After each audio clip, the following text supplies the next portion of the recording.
ভার্সিটিতে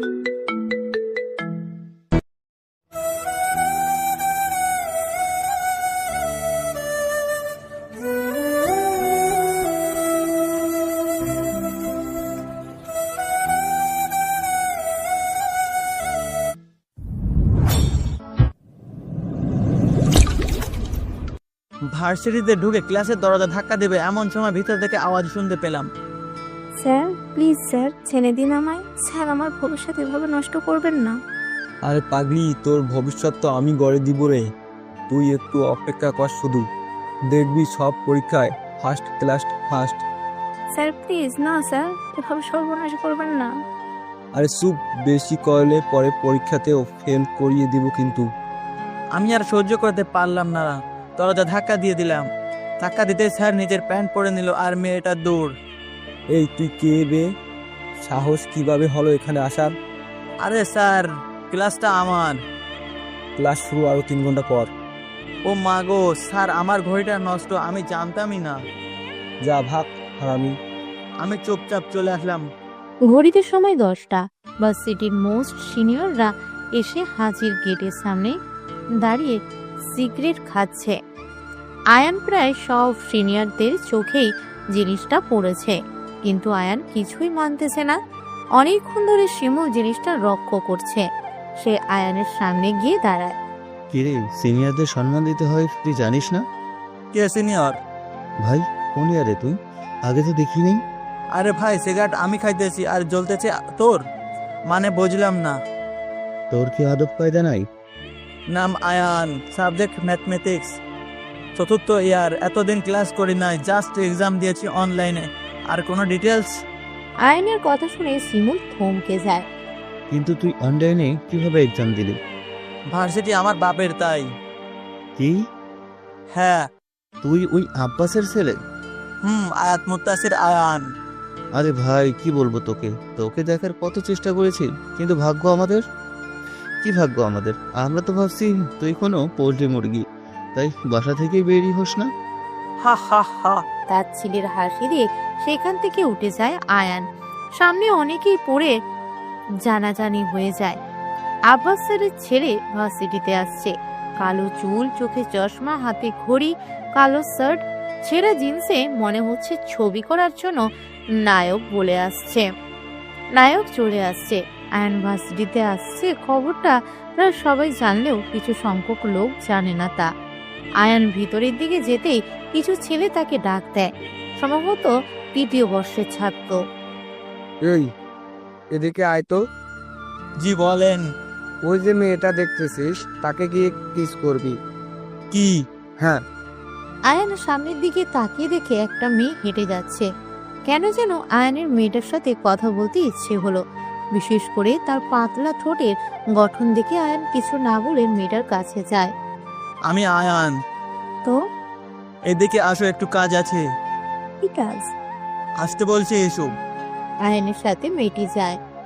এই তোকে না কিস করতে বলেছি, তুই ওকে এইখানে নিয়ে এলে কেন? আয়ান পকেট থেকে সিগারেটটা বের করে মুখে দেয়। এই তোর সাহস তো কম না। জুতা খুলো। মেয়েটিকে বলে আয়ান। কি জুতা খুলতে বলছি না, জুতা খুলো। মানে কি? খুলতে বলছি না তোকে। মেয়েটি কেঁপে ওঠে। কেঁপে জুতা হাতে নেয়। মারো, ওদের ইচ্ছা মতো পিটাবা। মানে যা বলছি করো।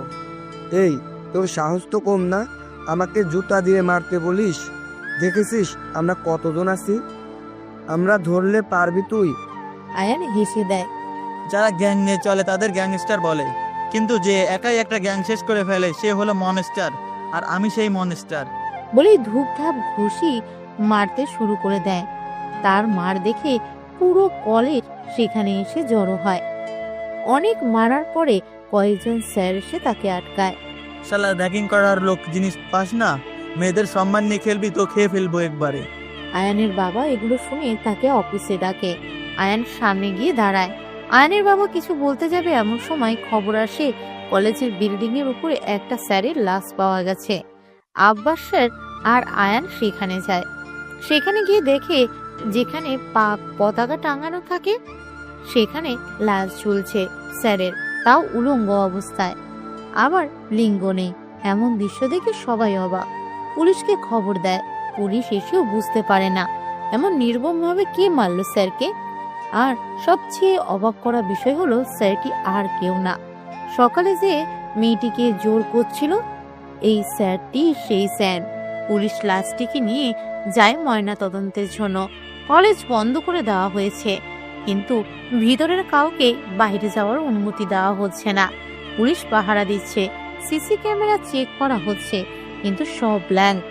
বড় মাপের কিছুর হাত আছে এতে বোঝা সম্ভব। আব্বাস স্যার পুলিশ স্টেশনে গিয়ে সব ফর্মালিটি পূরণ করছেন। পুলিশ তাকে নানান ধরনের জিজ্ঞাসাবাদ করছেন। যেই স্যারকে মারা হয়েছে তার পরিবারের মানুষকে জিজ্ঞাসা করা হচ্ছে তার কোনো পুরনো শত্রু আছে কিনা, কিন্তু উত্তর না ছাড়া কিছুই পাওয়া গেল না। আয়ান কলেজের মাঝখানে বসে সিগারেট খাচ্ছে, 1 কিমির শেষে মোড়ের গোল চত্বরে বসে। এমন সময় একটা মেয়ে চোখে পড়ে তার। সে ছুটোছুটি করছে, বারবার পুলিশকে বলছে, স্যার আমাকে ছেড়ে দিন, আমার মা অসুস্থ, আমাকে বাসায় যেতে হবে। কিন্তু কোনো মতেই পুলিশ ছাড়ছে না তাকে। আয়ান সামনে যায়। স্যার ওকে যেতে দিচ্ছেন না কেন? এটা আমার তোকে বলতে হবে? স্যার ভালোভাবে কথা জিজ্ঞেস করলাম, তেরাভাবে ওর কেন উত্তর দেওয়া লাগে? পুলিশ আয়ানের শরীরে ধাক্কা মারে, ওই কেবে তুই? বলে আবার ধাক্কা মারে। আয়ানের এবার খুবই রাগ হয়, কিন্তু পুলিশ দেখে কিছু বলছে না। বড় ঝামেলাতে জড়াতে চায় না সে। স্যার প্লিজ ওকে ছেড়ে দিন। ছেড়ে দিলে তোর লাভ কি রে? আয়ানের এবার রাগ উঠে যায়। সে সোজা পুলিশ অফিসারের খাঁচা বরাবর ঘুষি মারে। সে একটু ঝুঁকলে হাঁটু দিয়ে মুখে মারে, নাক ফেটে রক্ত ঝরছে। অন্যান্য পুলিশ এটা দেখে সোজা চলে আসে তার দিকে। আয়ান মেয়েটিকে বলে দেয়, তুমি যাও, আমি বাকিটুকু দেখতেছি। বাকি পুলিশ কাছে আসতেই আয়ান হাত উপরে দিকে তুলে ফেলে, সবার হাতে বন্দুক। এমন সময় সে পুলিশ অফিসার এসে আয়ানের সামনে দাঁড়ায়। খুব সাহস না তোর, পুলিশের গায়ে হাত তুলিস? আজ তোর কি অবস্থা করি আমি তুই দেখ। বলে সে আয়ানের মুখে ঘুষি দেয়। আয়ানের চোখে লাগে ঘুষি। এমন সময় আয়ানের মোবাইলে একটা ফোন আসে, নাম সেভ করা ডোরেমন।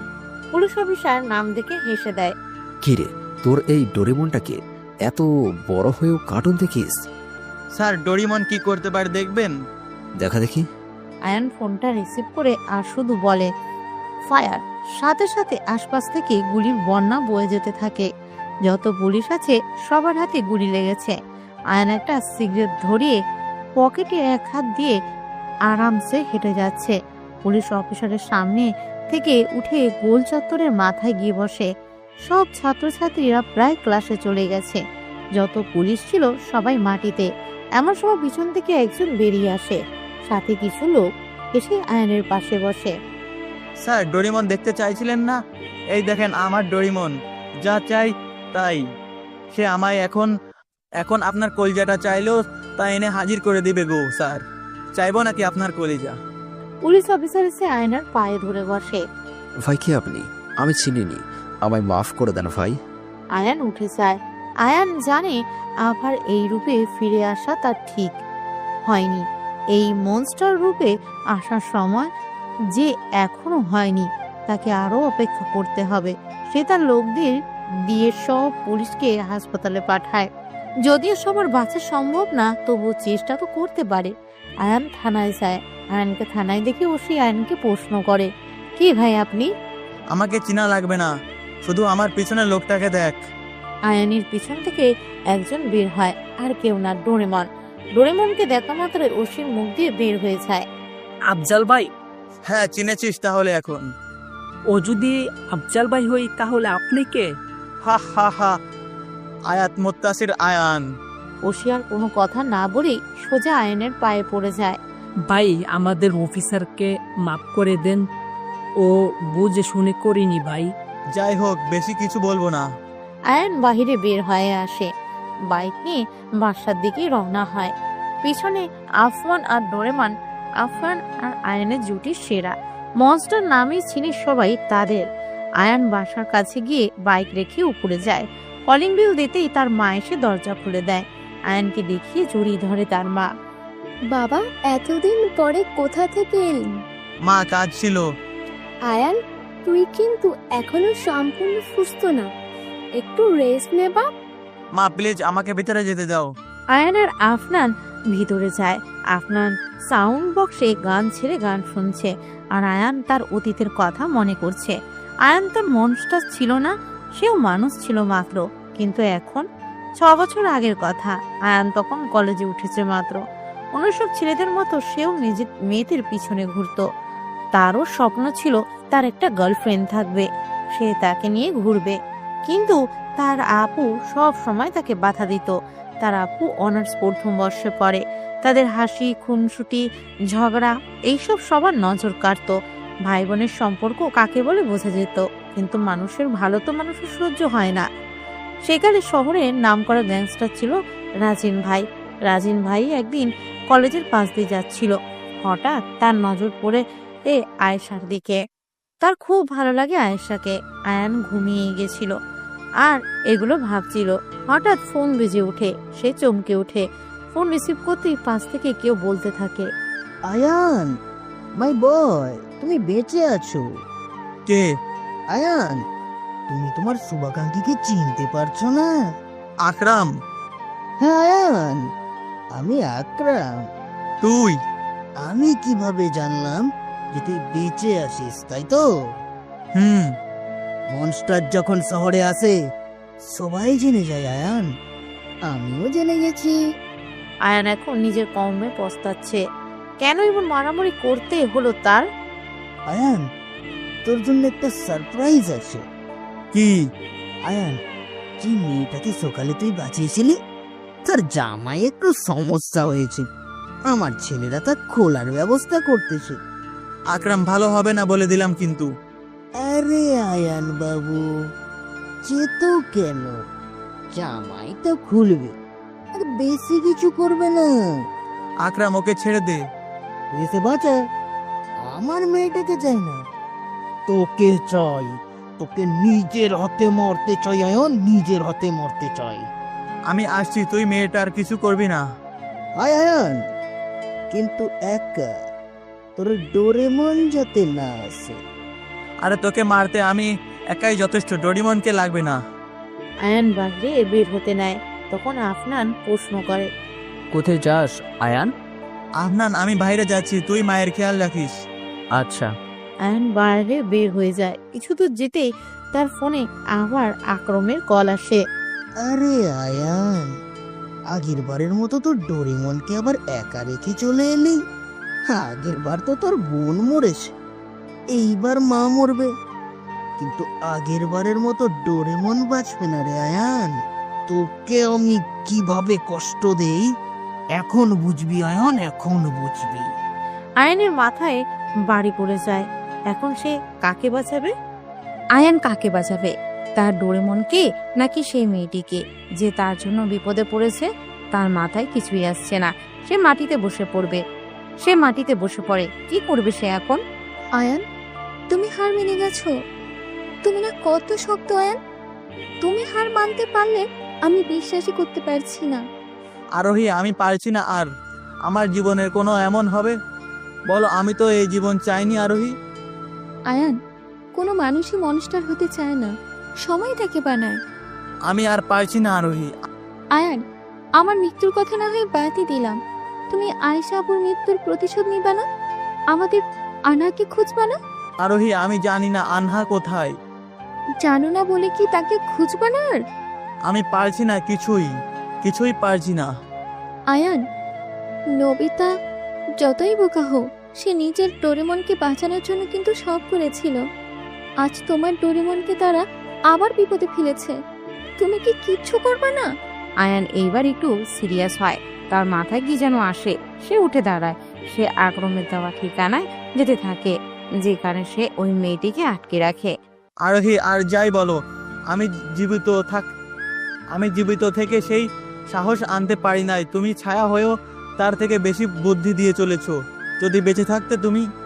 আয়ান, ভাগ্যে না থাকলে কিছুই হয় না।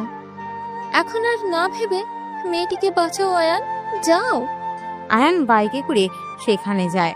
তার কথা হলো, ডোরেমন তো অনেক কিছুই জানে, সে নিজেকে রক্ষা করতে পারবে। একবার ব্যর্থ হয়েছে তাই বলে বারবার হবে না। আয়ান আকরামের আস্তানায় যায়। কিন্তু আকরাম ভাবতেই পারে নাই যে আয়ান আকরামের আস্তানায় আসবে নিজের ডোরেমনের কাছে না গিয়ে। আয়ানের এখানে এসে সুবিধাই হয়েছে, বেশি লোক নেই, আকরামও কিছু লোক। আরে আকরাম যে, মাত্র 5 জন নিয়ে আমার জন্য অপেক্ষা করছিলে? আয়ান, চিনতে ভুল হয়ে গেল। মানে তুই এখানে? তোর ডোরেমনের কাছে যাসনি? আরে ভাই, তুই আবার ভুল করছিস। ও তো ডোরিমন, ও নিজের রক্ষা নিজেই করতে পারবে, কিন্তু এখন তুই কিভাবে বাঁচবি এটাই বল। আয়ান, তোকে মারতে আমার বেশিক্ষণ লাগবে না। আরে ভাই, আমার নাম মনস্টার, কি এমনি এমনি হয়েছে? 100 জনকে একসাথে মারার ক্ষমতা আছে আমার, একসাথে ট্রেনিং নিয়েছি আমরা। তুই কি জানিস না আমার ক্ষমতা? এবার আকরাম ঘামতে থাকে। সে একজনকে ইশারা দেয় আয়ানকে মারতে আসার জন্য। সে আসতেই আয়ান তার কান বরাবর একটা থাপ্পড় মারে। বেচারা ঘুরে কি থেকে কি বলছে সেই জানে। ওর থাপ্পড় দেখে বাকি 4 জন ধারণা করতে পারছে না। পড়ে রইল বেচারা আকরাম। আয়ান আকরামের কাছে যাচ্ছে। কি হলো আকরাম, সব চেলাপেলা ওখানে পাঠিয়ে দিছিস? আমি ওখানেই যাব ভেবে, কিন্তু এখন কি হবে? বলে যখনই আয়ান আকরামকে ঘুষি মারতে যাবে, আকরাম চেঁচিয়ে ওঠে। আয়ান, আমাকে কিছু করিস না, আমি বলে দিচ্ছি তোর মেয়ে কোথায়। আয়ান একটু স্তব্ধ হয়ে যায়। তার মানে আয়ানের মেয়ের খবর জানে আকরাম? আয়ান আকরামের কলা ধরে চেঁচিয়ে উঠল। বল আমার মেয়ে কোথায়, বল আকরাম, আমি বলছি, বল। তোর মেয়ে। এইটুকু বলার সাথে সাথেই পিছন থেকে একটা গুলি এসে লাগে আকরামের পায়ে। আয়ান পিছনে তাকিয়ে দেখে একজন দৌড় দেয়। আয়ানও তার কি পিছু নেয়, কিন্তু গিয়ে তাকে ধরতে পারে না। সে আবার ফিরে আসে, আকরামের কলা ধরে টানতে থাকে আর বলতে থাকে, বল আমার মেয়ে কোথায়, বল আকরাম, আমার মেয়ে কোথায়? আয়ান কাঁদতে থাকে, কিন্তু কোনো উপায় নেই। আকরাম তো মৃত। আয়ান মেয়েটিকে ছাড়িয়ে নেয়। মেয়েটির মুখে কৃতজ্ঞতার ছাপ। ধন্যবাদ আমাকে বাঁচানোর জন্য। আপনার বাসা কোথায়? রাতেলা। চলুন আপনাকে নামিয়ে দিয়ে আসি। আয়ান মেয়েটিকে তার বাসায় নামিয়ে ডোরেমনের উদ্দেশ্যে রওনা দেয়। আয়ানের কেন যেন ভয় হচ্ছে এখন, না জানি ডোরেমনের সাথে কি হতে যাচ্ছে। আয়ান জলদি বাসায় যায়। খুব স্পিডে বাসায় যাওয়ার পরে কলিং বেল দেয়। আরফান দরজা খুলে দেয়। আয়ান দেখে সবকিছু নর্মাল। ডোরিমন, তুই ঠিক আছিস তো? হে, আমি ঠিক আছি। আকরামের ভাই আর কেউ আসেনি? কি না তো? কি বলিস? হে, কি হয়েছে বল আমায়। তারপর আয়ান আফনানকে সব বলে। আফনান তো আয়ানকে ঝাড়ি দিতেছে যে কেন তাকে কিছু বলেনি। এমন সময় হঠাৎ আয়ানের ফোনে একটা মেসেজ আসে। আয়ান, ভাবছিস আকরামের ভাই ওরা কোথায়? আসেনি কেন? ওরা আসবেও না, সবাই উপরে চলে গেছে। আর সবচেয়ে মজার ব্যাপার হলো তোর মেয়ে আমার কাছে। পারলে ওকে বাঁচিয়ে নিস। আর মনস্টার, তুই একাই না, আমিও একটু টেলিভিশনে নিউজ দেখি। আয়ান, উঠ, কলেজ যেতে হবে। আপু আর একটু ঘুমাতে দে প্লিজ। আয়ান, উঠবি নাকি? আমি পানি ঢালবো। ধুর শাকচুন্নি, তোর বিয়ে হয় না কেন? আয়ান, মার দিব কিন্তু। ধুর, এত সুন্দর স্বপ্ন দেখতেছিলাম। তোকে খাবার দিয়ে আমাকে বের হতে হবে। তুই খাবারটা রাখ না টেবিলে, আমি খেয়ে নিব নি। আহা, বাকু শখ দেখছ? আমি রেখে চলে যাই আর উনি আমি যাওয়ার পরে ঘুমাক। তোকে আমি হাড়ে হাড়ে চিনি। আয়ান, উঠ বলতেছে। উফ, উঠতেছি। আয়ান উঠে ফ্রেশ হয়ে খাবার খেয়ে কলেজের জন্য বের হয়। আপু ভার্সিটিতে যায় আর আয়ান কলেজে প্রবেশ করতে আয়ান থেমে যায়। সে কিছু একটা ওভারটেক করে আসলো মাত্র। সেটা সে পিছনে ফিরে তাকায়। এবার সে বুঝতে পারে না, তার দেখা জিনিসটা সত্যি। সে একটা মেয়েকে ওভারটেক করেছে। সে C7H18N32 plus C12HE17K2 plus C5OH19N02 এর শিকার হয়েছে। মানে সে ক্রাশ খাইছে। সে কিছুক্ষণ দাঁড়িয়ে থাকে সেখানে, বুঝতে পারে না কি করবে। এত সুন্দর মেয়ে সে কল্পনাও করতে পারেনি। মেয়েটা তার সামনে এসে বলা শুরু করলো, ওই মিয়া, জীবনে মেয়ে দেখেন নাই? মা কসম, আপনার মতো দেখি নাই। কি? মানে এত সুন্দর মেয়েও হয়? হ্যাঁ হয়। দেখে নিছেন? না। তো? সারা জীবন দেখতে চাই। ওই মিয়া রাস্তা ছাড়েন, হাও আসতে দেন। আয়ান রাস্তা ছেড়ে দেয় আর মনে মনে ভাবতে থাকে এই মেয়েকে তার লাগবে। আয়ান বাসায় চলে যায়। পরের দিন সকালে আয়ানের যখন ঘুম ভাঙে দেখে ঘড়িতে 9:45। আপু তাকে ডাক দেয়নি। সে ভাবতেও পারে না। আম্মুকে জিজ্ঞেস করে, আম্মু বলে আপু নাকি 7টার আগে ভার্সিটিতে গেছে।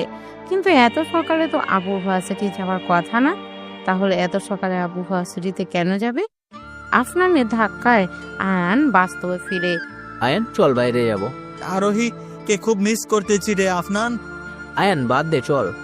তুই আরোহীর কথা শুনলেই এতটা চমকে কেন যাস বলতো, আর এড়িয়ে কেন যাস?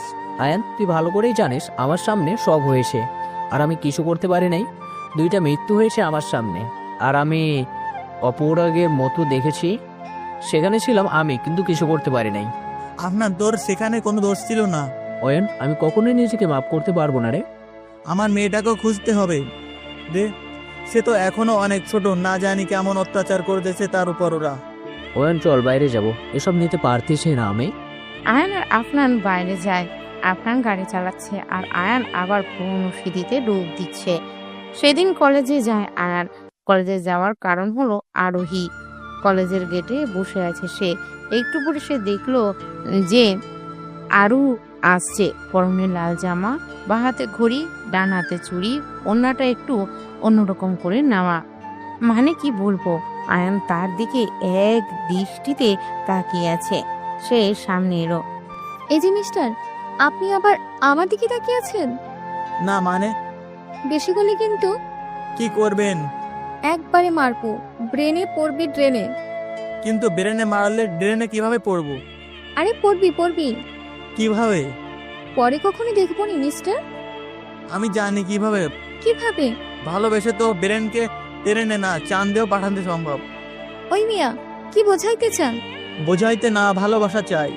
বলেই আয়ান তো ক্লাস করছে, কিন্তু মন যেন তার আরোহীর কাছেই আছে। কি অপরূপ মায়া আছে মেয়েটার চেহারায়। কথা যখন বলে কি সুন্দরী না লাগে। এমন মেয়ে কোথায় পাবে সে? তাকে লাগবেই আয়ানের। আয়ান বাসায় আসে সন্ধ্যার দিকে, কিন্তু বাসায় এসে শুনে তার আপু এখনো বাসায় আসেনি। তার কেমন যেন সন্দেহ হতে থাকে। কেন আসবে না আপু বাসায়? আপু তো অনেক আগেই চলে আসে বাসায়। অয়ন কিছু লোক সামনে। আয়ান বাস্তবে ফিরে। কারা এরা? জানি না, কিন্তু রাস্তার সামনে এসে দাঁড়িয়েছে। আয়ান গাড়ি থেকে বের হয়। কারা রে তোরা? ভাই তোর কলিজে চাইছে আয়ান। আমার কলিজা। হ্যাঁ রে আয়ান। আচ্ছা আয়, এসে নিয়ে যা। একজন কাছে আসে। আয়ান শুধু তার 2 আঙ্গুলের সামনে এগুয়ে দেয়। তার চোখে গুঁতো মারে। সে মাটিতে পড়ে কাতরাতে থাকে। এখন একেবারে সবাই আসছে আয়ানের কাছে। আয়ান একের পর একজনকে মেরেই যাচ্ছে। কেউই আয়ানের সাথে পেরে উঠছে না। আসলে আয়ান তো জানে এসব কাকে কিভাবে মারতে হয়। তাই তো সে মনস্টার। একাই 100 জনকে মারার ক্ষমতা আছে তার। আয়ান প্রায় সবাইকে মেরে ফেলেছে। এমন সময় তার পিছনে চাকু ঢুকে। সে আহ করে ওঠে। পিছনে যে চাকু মেরেছে তার হাত ধরে ফেলে। মারতে যাবে, কিন্তু পিছনে ফিরে দেখে সে আর কেউ না, আফনান, তার ডোরেমন। না চাইতো সে হেসে দেয়। অবাক হাসি। সে চিন্তিত হয়ে যায়, এ কি হলো? আর তার চেয়ে বড় কথা তার মাথায় আসতে থাকে। মা তো টেনশন করবে আমাকে বাসায় না যেতে দেখে, যেমনটা সেদিন আমি করেছিলাম। আমি আপুকে সন্ধ্যা অবধি বাসায় না ফিরতে দেখে ভার্সিটি যাই। সেখানে গিয়ে শুনতে পাই আজ নাকি কার লাশ পাওয়া গেছে, যেটা শুনে আমার পায়ের নিচের মাটি সরে গিয়েছিল। ওই লাশটা আবার আপুর না তো। আমি পাগলের মতো হয়ে যাই। আমি সেই লাশের কাছে যাই। লাশ মর্গে নেওয়া হয়েছিল। তারপর জানতে পারি লাশটি আসলে একজন ছেলের। আমি বাসায় ফোন দিই। আম্মু জানায় আপু বাসায় ফিরেছে। আমার কি যে শান্তি লাগে বলার বাহিরে। আমি বাসায় যাই, কলিং বেল দিতে আম্মু দরজা খুলে দেয়। আমি ভিতরে প্রবেশ করি। কোনো কথা না বলে আপুর হাতটা টেনে ভিতরে নিয়ে যায়, দরজা আটকিয়ে দেই। কই ছিলি তুই সারাদিন? আয়ান, আমার ক্লাস ছিল সকালে। ভার্সিটিতে সকাল 7টায় ক্লাস। আমাকে বোকা বানাচ্ছিস আপু? আয়ান, সত্যিটা বলবি নাকি আমি মাকেও এর মাঝে ইনভলভ করব? কোনটা? আয়ান সত্যিটা বলবি কি না? বলতেছে, হ্যাঁ বল। আমার এই সেমিস্টার রেজাল্ট খুব খারাপ আসছে। খারাপ বলতে স্যার ইচ্ছে করে ফেল করায় দিছে হয়তো বা। কারণ রেজাল্ট পেয়ে মাথায় হাত পড়েছে আমার। আমার তো এত খারাপ করার কথা না। আমি স্যারের কাছে চাই। স্যার আসতে পারি? হ্যাঁ এসো। স্যার আমি তো এত খারাপ পরীক্ষা দিইনি যে আমি ফেল করব। আরে মা, ফেল আমি তোমাকে করাইছি। কেন স্যার? তোমার নেক্সট যত এক্সাম আছে সবগুলোতে তোমার ফেল আসবে। কেন স্যার? কোনো কেন নেই, ইচ্ছা আমার। আমার যা খুশি আমি করতে পারি। এটা কেন করছেন স্যার? সোজাসুজি পয়েন্টে আসি।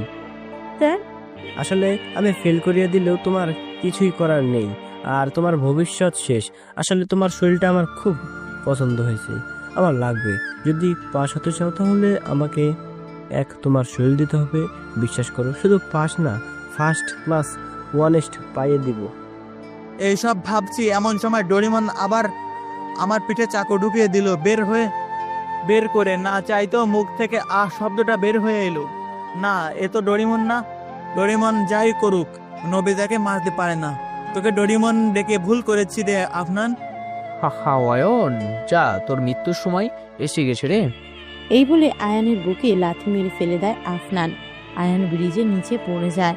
মানে এতটা কষ্ট আয়ানের হওয়ার কথাই না। সে জানে একদিন তার মৃত্যু আসবে, কিন্তু তাই বলে ডোরিমন শব্দটা মানে বিশ্বাস।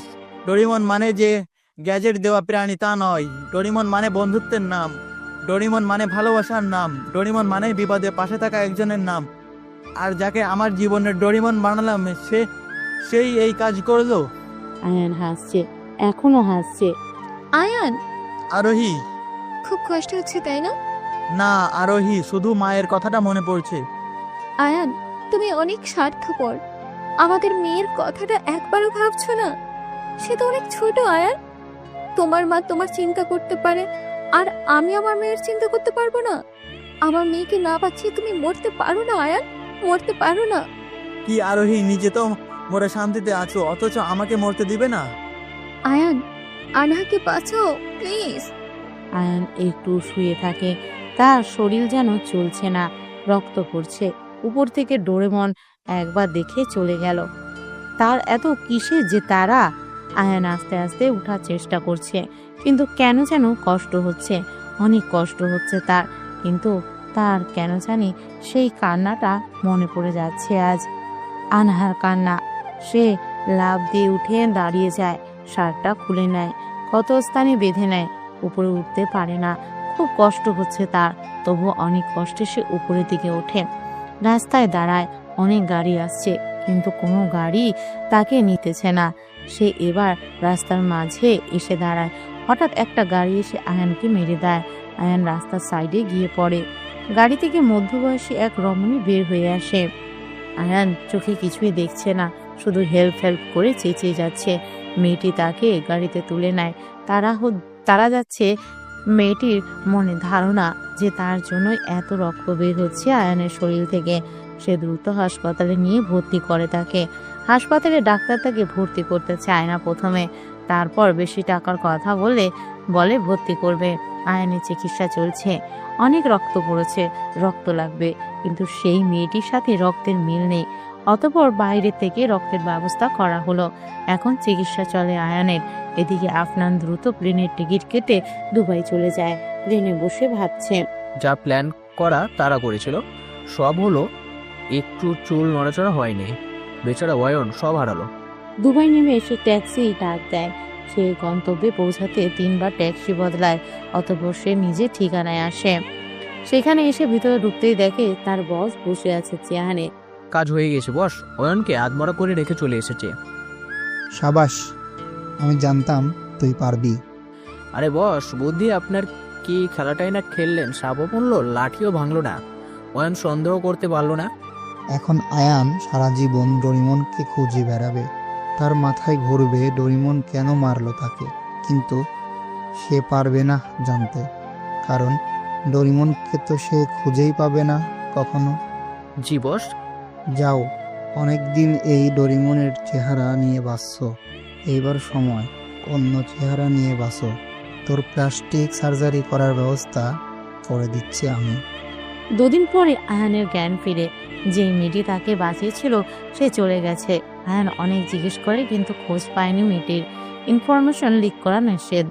আয়ান মেইন ডাক্তারের কেবিনে যাচ্ছে খবর নিতে। দরজার কাছে যেতে সে শুনতে পায়, স্যার প্লিজ আমার ভাইকে বাঁচান স্যার, আমি টাকা দিয়ে দেব। আরে পাগলি, টাকা কে চাইছে বল? তুই চল, আমি 1 ঘন্টার কাজ শেষ করে তোকে ছেড়ে দিব। আপনি না ডাক্তার, আপনার তো কাজ মানুষকে বাঁচানো, আর আপনি উল্টা আমার দেব চাচ্ছেন। আমার শর্তে রাজি হলে তোর ভাই বাঁচবে, না হলে না। আয়নের এবার রাগ উঠেছে। সে দরজা খুলে ভিতরে প্রবেশ করে, দরজা লক করে দেয়। এই এই কে তুই? মেয়েদের সম্মান তোর কাছে সস্তা মনে হয় নাকি? মানে? আয়ন পাশে একটা ছুরি দেখতে পায়, যেটা নিয়ে ডাক্তারের কাছে যায়। ঠাস করে গালে একটা চড় মারে। ডাক্তার গালে হাত দিতেই আয়ন তার প্যান্ট খুলে ধপাস করে লিঙ্গ কেটে ফেলে দেয়। এই জিনিসটার জন্যই তোর এত বড়াই তো, তাই না?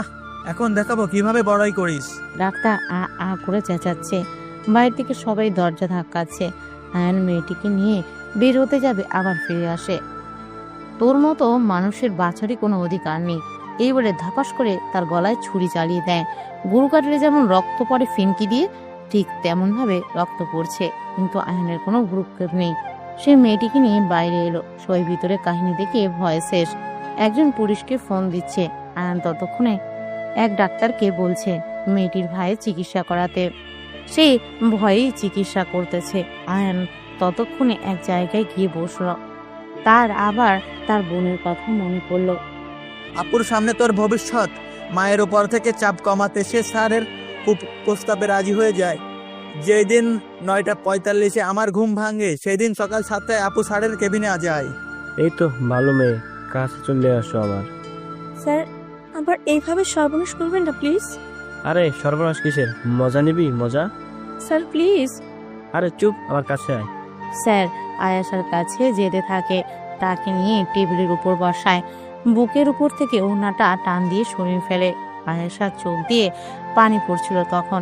শুধু মনে হচ্ছিল, আল্লাহ, আমি মেয়ে হয়েছি বলে এতবার শাস্তি দিলে এমন এক কুকুরকে দিয়ে আমায়। আয়েশার যেন তখন মরে যেতে ইচ্ছে করছিল। আর স্যার আয়েশার শরীর থেকে মজা নিতে ব্যাকুল হয়ে উঠেছিল। স্যার আয়েশার শরীরটা দেখার জন্য ব্যাকুল হয়ে যায়। তার জামা খুলবে, জামায় হাত দিয়ে উপরের দিকে তুলছে, এমন সময় দরজায় নক হয়। May I come in sir? Sir একটু থতমত খেয়ে যায়। এই কে কে? চেহারাটা একটু ভালো করে দেখেন, চিনে যাবেন। আরে রাজিন ভাই, আপনি? স্যার নিজের ড্রেস ঠিক করে নেয়। আয়েশা ওড়না ঠিক করে গায়ে দিয়ে ফেলে। রাজিন ভাই, আপনি এই সময় এখানে? এদিকে আয় ভাই। এদিকে আসতে বলছি, এদিকে আয়। স্যার সামনের দিকে তাকায়। তুই কার গায়ে হাত দিছিস জানি? স্যার ঢোক গিলে জবাব দেয়, ভাই জানি না। আমার কলিজাও। স্যার এবার রাজিন ভাইয়ের পায়ে পড়ে যায়। ভাই বিশ্বাস করেন, আমি জানতাম না যে ও আপনার কেউ লাগে। তোর বাসায় কে কে আছে এইটা বল। আমি আমার স্ত্রী, মা বাবা। তোর স্ত্রীকে কাল সকালে আমার কাছে নিয়ে আসবি। ভাই ভুল হয়ে গেছে, প্লিজ মাফ করে দেন না ভাই, প্লিজ। তোদের মতো কুকুরকে মাফ করা যায় না। না জানি কত মেয়ের সর্বনাশ করছিস তুই। ভাই আর জীবনে কোনো মেয়ের দিকে তাকাবো না ভাই। কুকুরের লেজ 12 মাস ঘি ঢাললেও তা সোজা হয় না। রাজিন ভাই পকেট থেকে গুলি বের করে স্যারকে দাঁড়া করায়। স্যার তো কেঁদে শেষ। স্যারের মেইন পয়েন্টে বন্দুক ঠেকায়। নে বাবা, মাল খাওয়ার বদলে গুলি খা। স্যার লাশ পড়ে থাকে সেখানে। রাজিন আয়েশার হাত ধরে তাকে নিয়ে বাহিরের দিকে চলে আসে। আচ্ছা, তোমরা মেয়েরা এত বকা কেন হাও? আয়েশা কাঁদছে। আরে বাবা, কাঁদছো কেন? আয়েশা কেঁদেই যাচ্ছে। আচ্ছা, কিছু হয়নি তো? আয়েশার কান্না বেড়েই চলেছে। এই চুপ করতে বলছি না? এবার আয়েশা চুপ হয়। আমি কি করতাম? আমার চেয়ে বড় কোনো জায়গায় ভর্তি হতেই হতো, আর এখানে ফেল হয়ে গেলে তো তবে। তাই বলে নিজের সম্মান দিয়ে দিবে? আয়েশা চুপ আছে। প্রতিবাদ করতে শিখো, এদের মুখ বন্ধ করতে শিখো। আজ আমি না আসলে কি হতো একবার ভাবতে পারো, আয়েশা আবার কেঁদে দিচ্ছে। আজ থেকে তোমার জীবন আর তোমার নয় আমার। আয়শা একটু ভয় পেয়ে যায়। ভয় পেও না, আমার সাথে চলো, সব খুলে বলতেছি। আয়েশা রাজিনের গাড়িতে উঠে। রাজিন আয়েশাকে গাড়ি দিয়ে নিয়ে যাচ্ছে। জানো আয়েশা, আমি রোজ তোমার এইদিকে দাঁড়িয়ে থাকি তোমাকে দেখার জন্য।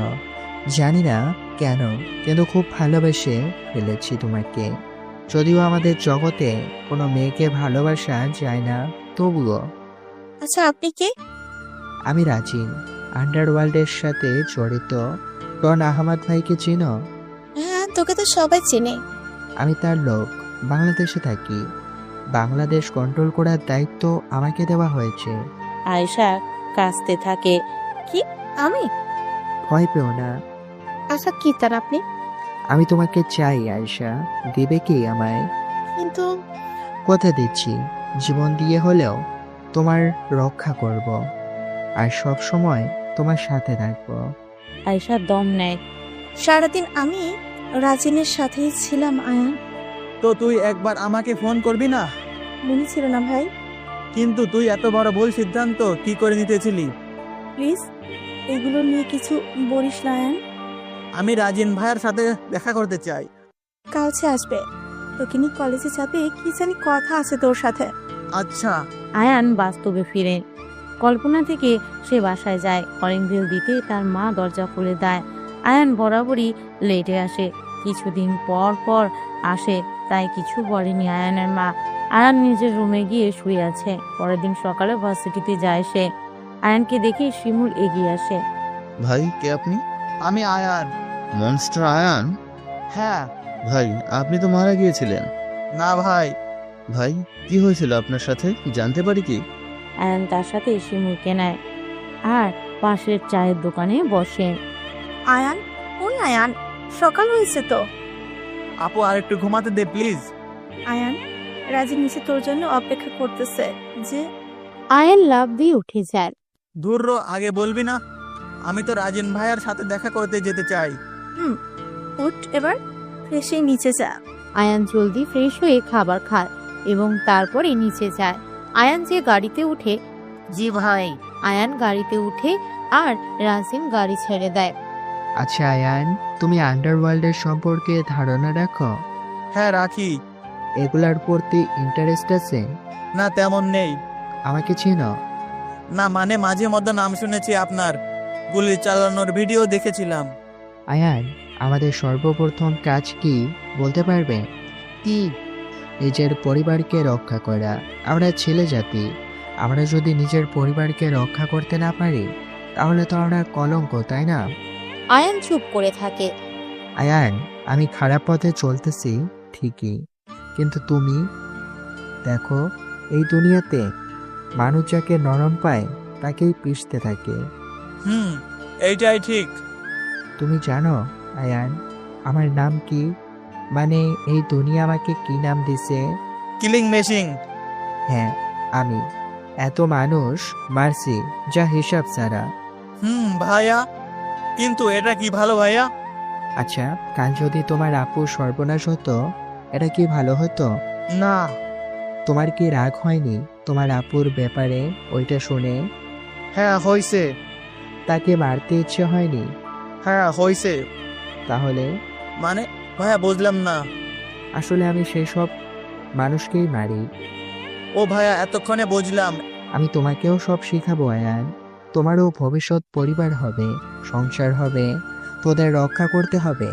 আর তার জন্য আমি তোমাকে এমন কিছু শিখাবো যা দিয়ে তুমি একাই 100 জনকে মারতে পারবে। একাই 100 জনকে? হ্যাঁ আয়ান। কিন্তু কিভাবে? আমার একজন মানুষের দুর্বলতা অনেক জায়গায়, যেমন ধরো তার চোখ, তার নাক, তার মেন পয়েন্ট, এরপর তার বুকের মাঝখানটা, কানের উপরের অংশ। এইসব জায়গায় আঘাত করলে অন্য জায়গার তুলনায় বেশি ব্যথা পাওয়া মানুষ। বেশি জোরে আঘাত করলে মারাও যেতে পারে। কিন্তু 100 জন একসাথে আসলে কিভাবে কি করব? তোমার সাহস রাখতে হবে, তুমি তাদের সাথে পারবে। মনের সাহস সবচেয়ে বড় সাহস আয়ান। কিন্তু ভাইয়া মনে হয় না আমি পারবো।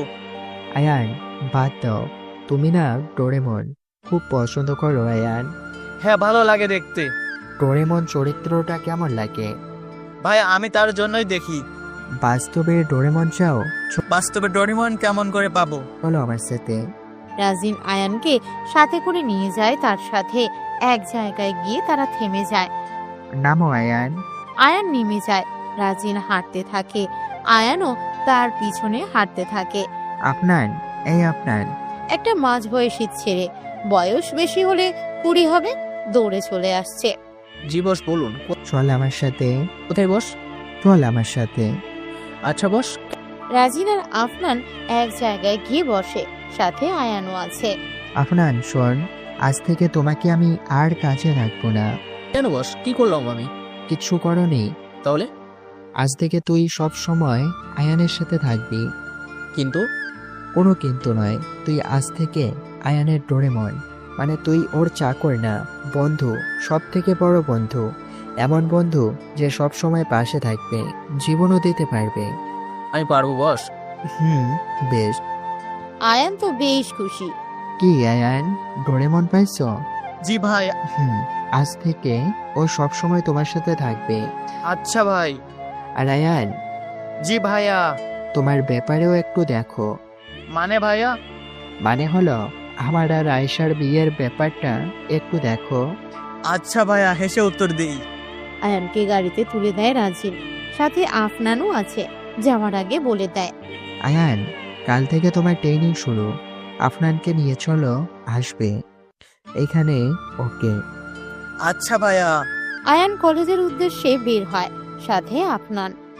আচ্ছা ডোরিমন, হে অয়ন, আমরা তুই করে বলি একে অপরকে, যদিও আমি ছোট তবুও। সমস্যা নেই। আচ্ছা তাহলে তুই বসে থাক, এখানেই আমি ক্লাসে যাই। আচ্ছা। আয়ান ক্লাসে গিয়ে বসে বসে শুধু ভাবছে কাল থেকে তার ট্রেনিং শুরু। ক্লাস শেষে হঠাৎ আরোহী তার সামনে এসে দাঁড়ায়। এই এই, তুমি আজ তাকাচ্ছ না কেন আমার দিকে? আয়ান একটু অবাক হয়ে যায়, কিন্তু তবুও একটু ভাব নিয়ে বলে, কেউ যদি পছন্দ না করে তার দিকে কিভাবে তাকাই? এই এই, একদম ভাব নিবে না। আমি কি বলছি আমি পছন্দ করি না? না, পছন্দ করলেও দাম তো ঠিকই দেওয়া যায়। আয়ান, ভালো হবে না কিন্তু। কেন ভালো হবে না? উফ আয়ান, আজ এমন কেন করতেছো? কেমন করতেছি? আর সরি, হ্যাঁ, এই দুদিন তোমার দিকে এমন করে তাকানোর জন্য। আয়ান এই বলে উঠে বাহিরে চলে আসে। রাতে খেয়ে সবাই শুয়ে পড়েছে। আয়েশার রুমে, আফনান আর আয়ান এক রুমে। হঠাৎ বাইরে থেকে কিছু লাইট তাদের উপর পড়ল। কেউ একজন আয়েশার রুমের জানালা দিয়ে ভিতরে প্রবেশ করলো।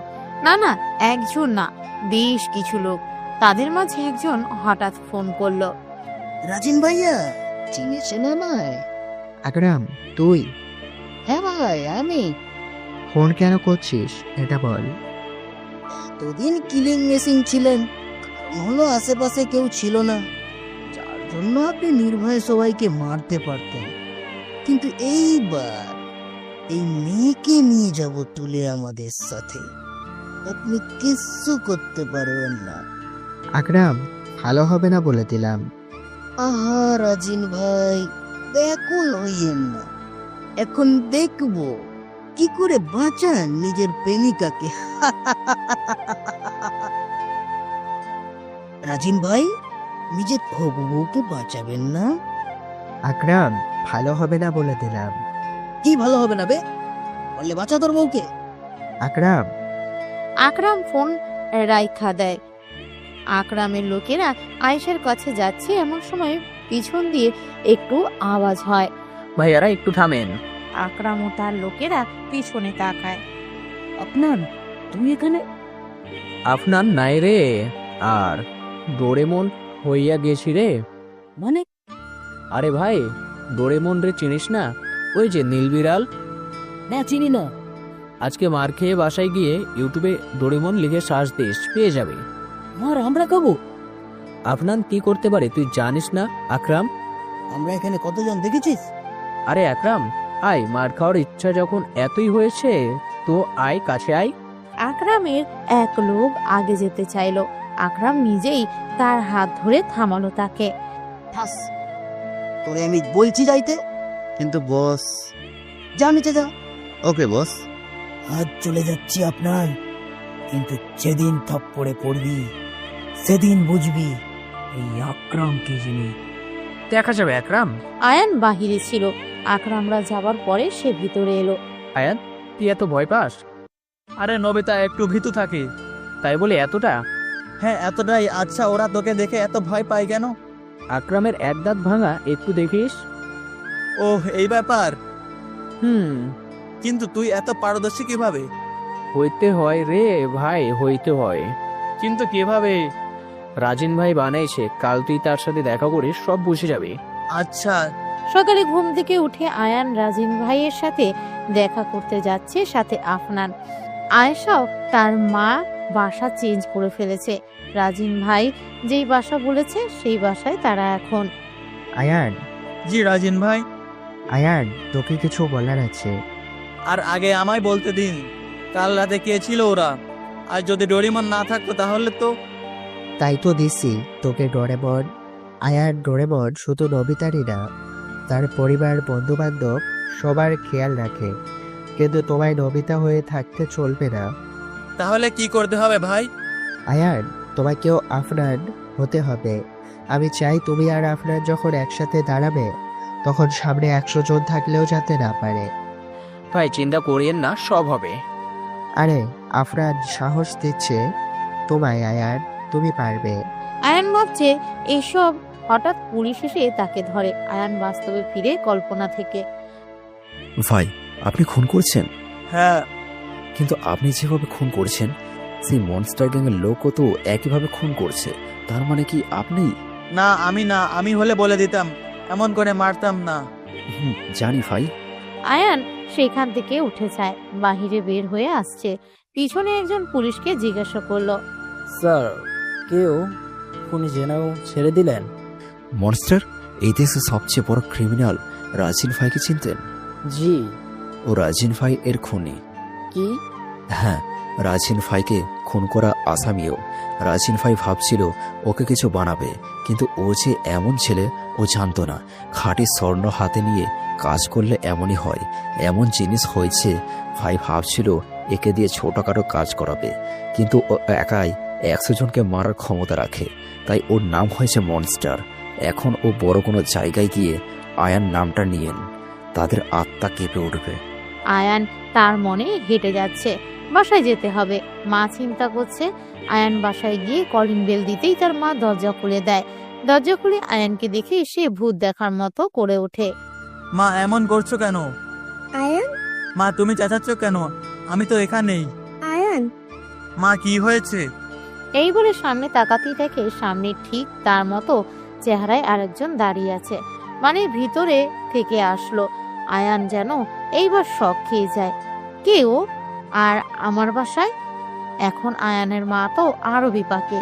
দুইজন একই চেহারের লোক, কিভাবে সে নিজের আসল ছেলেকে বের করবে?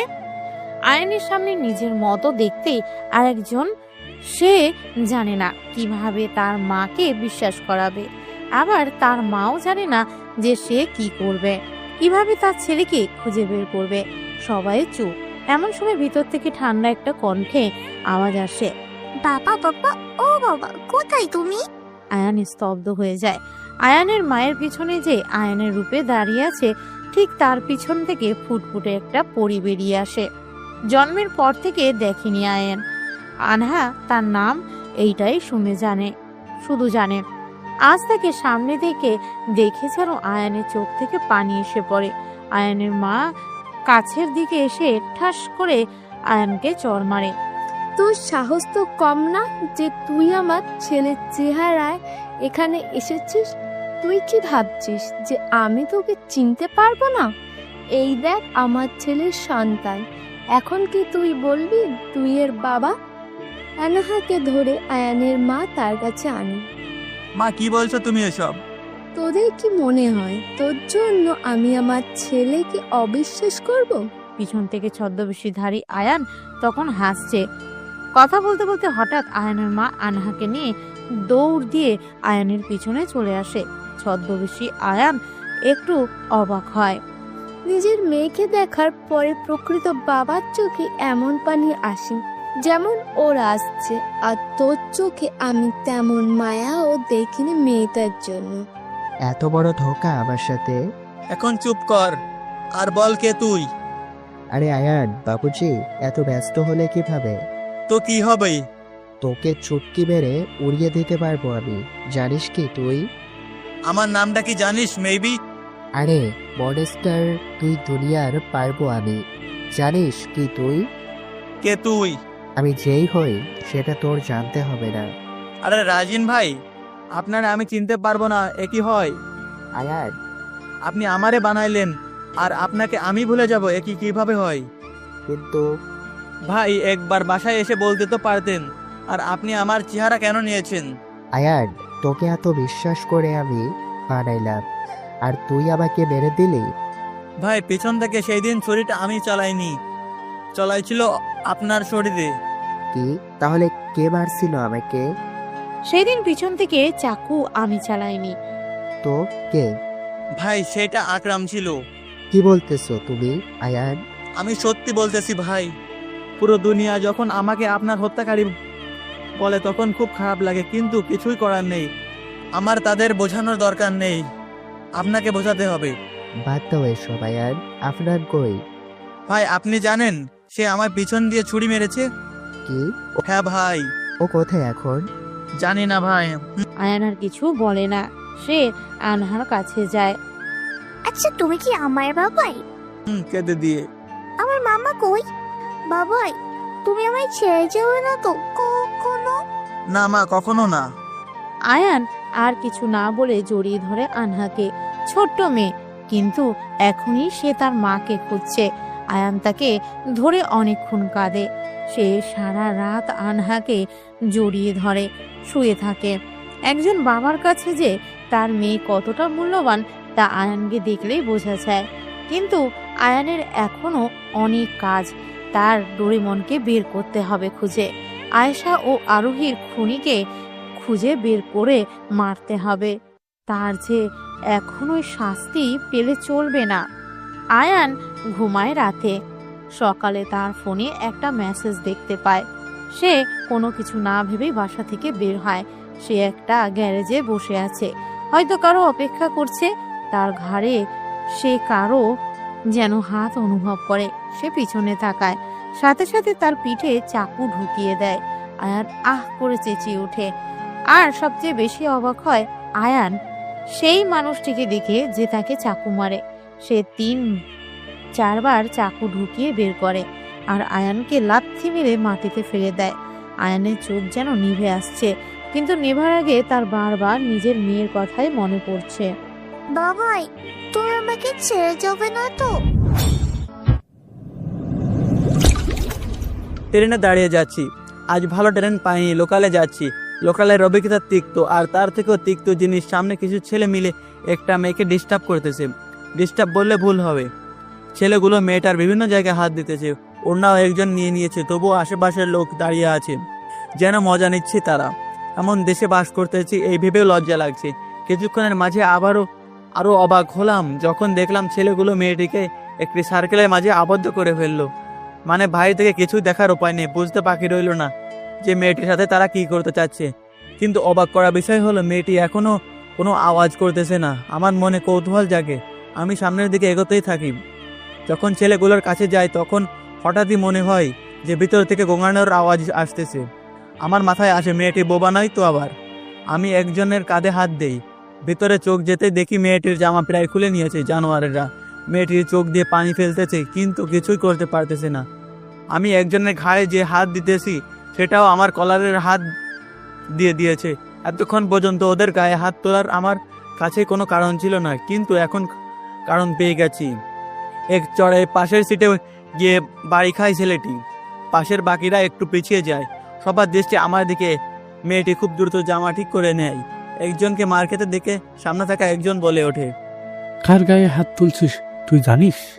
ভাই বায়োগ্রাফি দেখে মরার লোক আমি না, অন্যের জন্য কিছু করব না, কিন্তু আমাকে যদি কেউ কিছু করে ছিঁড়ে রেখে দিব। আমরা এখানে 10 জন আছি, আর তুই একা, ভয় করে না? মামা আপন সে পাঙ্গা মাতলে না, भेड़िया 10 है तो शेर क्या उठसे डर जाएगा কাট লাएगा। ওই মারতো ওকে? ওরা আমার দিকে আসছে, মাথা গরম হয়ে যাচ্ছে। পাশে একজনের হাতে ফ্লাক্স দেখলাম, সেটা নিয়ে সোজা মাথায় বাড়ি দিলাম। একজনে আরেকজনের থেমে গেছে, সোজা গিয়ে তার খাঁচা সোজা লাথি মারলাম। লোকাল ট্রেন, সবাই শুধু অন্যের সিটের মাঝে গিয়ে আছে। মেয়েটির পিছনে রেখে আমি তাদের সাথে কথা বলতেছি, ওরা অন্য বগিতে চলে গেছেন। ওদের আর মারতে ইচ্ছে হলো না, যাওয়ার আগে ওয়ার্নিং দিয়ে গেল আমায় নাকি দেখে নিবে। আমি অপেক্ষা করবো বলে দিয়েছি। মেয়েটার দিকে তাকালাম, সাংঘাতিক মায়া আছে ওর চেহারাতে। সে এসে আমায় জড়িয়ে ধরেছে, কেঁদেই যাচ্ছে। আমার নতুন শার্টের 12টা বাজিয়ে দিচ্ছে। কি আর বলবো, স্টেশনে এলাম, কিন্তু অবাক কাণ্ড হলো মেয়েটি আমার পিছনে পিছনে আসছে। এই যে, কই যান? ও, আমি তো ভুলেই গিয়েছিলাম যে আপনি বলতে পারেন না। না, আমি বলতে পারি। কি তাহলে ওই সময় চেঁচালেন না কেন? আসলে আমার সমস্যা আছে, যদি বিপদে পড়ি তখন কথা চলে যায়। বাহ, ভালোই। হুম। তো এখন আমার পিছনে কোথায় যাচ্ছেন? না মানে আমার কেউ নেই, আজ ভাবি তাড়িয়ে দিয়েছে বাসা থেকে, তাই যাওয়ার জায়গা নেই। তো আমি কি করব? আপনি তো অনেক ভালো, আমাকে আপনার সাথে নিয়ে যান না প্লিজ। কি? প্লিজ, না হলে মরা ছাড়া যে আমার আর কোনো উপায় থাকবে না। কিছুক্ষণ ভাবলাম, হঠাৎ মনে হলো নিয়ে যাই। আয়রার রাতে ঘুমানোর সমস্যা হয় একা, ওর জন্য তো একজন লাগবেই, তাহলে একেই নিয়ে নিই। আচ্ছা, কিন্তু পরে চুরি করে পালাবেন না তো আবার? কি বললেন? আম্মু আমাকে চোর বলে। এই না না, আমি চোর বলিনি, বললে চুন্নি বলতাম। কি? তোমরা মেয়েরা এত ঢং কিভাবে করতে পারো? তো কি করব? এখন চলেন আমার সাথে। আচ্ছা। আপনার নাম কি? হালিমা তাসনিম ইবনাত। ওহ, ইবনাত কে নিয়ে বাসায় যাব। গাড়িতে উঠতেছি, গাড়ি থেকে নেমে বাসায় যাব, হঠাৎ পাশের চায়ের দোকানে টিভির দিকে নজর গেল, সেখানে খবর চলছে দিন দুপুরে রেল লাইনে 11 জনের লাশ, কারোই লিঙ্গ নেই। কিভাবে আর কে করতে পারে এই খুনগুলো? তাহলে কি আবারও ফিরে এসেছে পুরনো সেই মনস্টার? আমি খবরটা দেখে থমকে যাই। তার মানে কি, কে এই মনস্টার? আর এই 1 ঘন্টা ব্যবধানে কে সবাইকে মারতে পারে? শহরে আবার মনস্টারের খবর আবার বেড়ে গেল। আয়ানের কথা আবার মনে করতে লাগলো সবার হিসেবে মনস্টার আয়ান, কিন্তু আয়ান তো মারা গেছিল। কিন্তু আয়ানের খুনিকে এটা কেউই জানে না। আপু, আমি তোর কিছুই হতে দিব না আপু। নিজের যত্ন নিস ভাই। আপু, আমি তোকে ছাড়া কিভাবে থাকবো রে? তুই পারবি ভাই, পারবি। আপু। কি রে আয়াত, তুই আজ চেঁচিয়ে উঠছিস? কি স্বপ্ন দেখছিস যে এতটা চেঁচাতে হয়? কি বলবো আম্মু, বলো, প্রতিদিন এই একই স্বপ্ন। আমি কারো ভাই, আমি তাকে মারতে দিব না। আরেকটা স্বপ্ন দেখি যে আমি একজনের স্বামী, তার পেটে বাচ্চা, আর তাকেও আমি মরতে দিব না। কিন্তু আমি এগুলো কেন দেখি আম্মু? আরে স্বপ্ন তো স্বপ্নই আয়াত, এত বড় হলি এখনো এটা জানিস না? আম্মু, তাই বলে প্রতিদিন? বাদ দে আয়াত, যা ফ্রেশ হয়ে আয়। আচ্ছা। আয়াত ফ্রেশ হয়ে আসে। আচ্ছা আম্মু, ইবনাত? ও আয়রার সাথে ঘুমাচ্ছে। এখনো ঘুম? দাঁড়াও, ওকে মজা দেখাচ্ছি। আয়াত ওর রুমে যায়, একটা তেলাপোকা ধরলো আয়াত। ইবনাত, দেখো তো এটা কি? ইবনাত আফসা আফসা বলে চোখ খুলে। আম্মু বাঁচাও, বাঁচাও। ইবনাত ঘুম থেকে লাফাতে লাফাতে উঠে। আল্লাহ গো, আন্টি কেমন ছিল এটা আপনার? একটুও ভয় নেই? অন্যদিকে আয়রা তো হাসতে হাসতে শেষ। এত বড় মেয়ে এখনো ঘুমায়? কি করব? এই জন্যে মনে হয় ভাবি বাসা থেকে বের করে দিয়েছে। ইবনাত চুপ হয়ে যায়। সে বাথরুমে চলে যায়। সে ফ্রেশ হয়ে এসে চুপচাপ কাজ করতে থাকে। তার চোখের কোণে পানি স্পষ্ট দেখেছে আয়াত। তারও কষ্ট লাগছে। খাবার খেয়ে ছাদে গিয়ে বসে আছে ইবনাত। কেন বাসা থেকে বের করেছে তোমাকে? বাদ দেন এইসব। বলতে বলছি, বলো। আমার মা বাবা নেই, ছোট থেকে আমি ভাইয়ের কাছে বড় হয়েছি। বাবা তার সম্পত্তিতে লিখে দিয়ে গিয়েছিল আমার আর ভাইয়ার দুজনের নামে, আর তাতে লেখা ছিল আমার বয়স 18 হওয়ার আগে আমার সম্পত্তি কাউকে দিতে পারবো না, দিলেও হবে না। তাই 18 হওয়ার পরেই অনেক কিছু বলে আমার নামে সম্পত্তি লিখে নিয়ে আমাকে বার করে দিয়েছে। মানুষ এমন কিভাবে হতে পারে? এমনই হয় মানুষ। বাদ দাও। আয়াতের ফোনে একটা ফোন আসে। সে বাসা থেকে বের হয়ে যায়। আয়াত পুলিশ স্টেশনে যায়। স্যার বলো আইমান। স্যার কালকে আরো 10 জনের মৃত্যু হইল, কিন্তু কিভাবে সম্ভব? এটা আমারও প্রশ্ন। আর সবচেয়ে বড় মজার কথা হলো তাদের আমি চিনি। কি? হ্যাঁ, কিভাবে পরে বলবো না। এখন কেস বলো। স্যার ও আমাদের ডিসি সাহেবের ছেলে, ওদের মাঝে একটা ও, এই জন্য এতে এত জোর। স্যার মনস্টার নামে একজন নাকি এগুলা করেছে। কি মনস্টার? এটা কেমন নাম? স্যার ওর নাম আয়াত, মুস্তারিত আয়ান। ও, আমার মিতা। স্যার ওকে সবাই মনস্টার কেন ডাকে? অনেক কাহিনী স্যার। আচ্ছা, পরে শুনবো না। আবারও শহর জুড়ে মনস্টারের কথোপকথন চলছে। কেউ বুঝতে পারছে না মনস্টার কিভাবে এলো। আয়ান তো মারা গিয়েছিল, তাহলে কেই মনস্টার? আকাশ কালো হয়ে এসেছে। আয়ার বসে বসে চা খাচ্ছে। আশেপাশে কেউ নেই। সে নিজের মনেই চিন্তা করছে, আর কত নিজেকে লুকিয়ে রাখবো। আজ 2 বছর পার হলো তার মৃত্যুর খবর ছড়িয়ে পড়িয়েছে, কিন্তু কেউ জানে না যে সে বেঁচে আছে। আয়াত হয়েই বেঁচে আছে, কিন্তু আর কত? সে যে আর পারছে না। তার বোনের খুনি, তার আরোহীর খুনি যে এখন বেঁচে আছে, তার মেয়ে এখনো সেই নকল আয়ানের কাছে। তার চোখে এখনো ভাসছে সেই দিনের কথা। তার পিছন দিয়ে ছুরি আর কেউ না, সেই নকল আয়ানই মেরেছিল। সে যদি রাজিন ভাই হয়, তাহলে কি বিশ্বাস করেনি তাকে? আর ডোরেমন কেন বা তাকে মারলো? কি হলো এটা? এসবের প্রশ্ন আয়ানের মাথায়। অতীত আয়ানের তখন আরোহীকে নিজের করার চাহিদা কমেই গেছিল। হঠাৎ একদিন আরোহীর সাথে তার দেখা। আয়ান, আমার সত্য জেনে গেছো তাই না? কিসের সত্য আরোহী? এই যে আমি গণধর্ষণ হয়েছি। কি কি বলতেছো এসব? এই সত্যি জানার পরেই তো আমার সাথে আর কথা বলে না। আরোহী, এমন কিছুই না। জানি না কেন, কিন্তু তোমায় খুব ভালোবেসে ফেলেছি আয়ান। আমি জানি না তা কেন। আমিও ভালোবাসি আরোহী তোমায়, কিন্তু কি বলবো বলো? আমি যে একটা জায়গায় আটকে গেছি, আমাকে সেই দুনিয়ায় ঢুকতে হবে। কোন দুনিয়া আয়ান? তারপর আয়ান আরোহীকে সব খুলে বলে। আয়ান, এই দুনিয়ায় গিয়ে নিজের পরিবারকে হয়তো সাময়িক বিপদ থেকে বাঁচাতে পারবে, কিন্তু একেবারে হারাতেও হতে পারে। কিন্তু তোমায় আমি ভালোবাসি আয়ান, তাই তোমার সাথেই থাকবো, তুমি যাই করো না কেন। আয়ান আর আরোহীর ভালোবাসা শুরু হয়। এদিকে আয়ানও নিজেকে মনস্টার রূপে তৈরি করে তুলতেছে, সাথে ডোরেমন।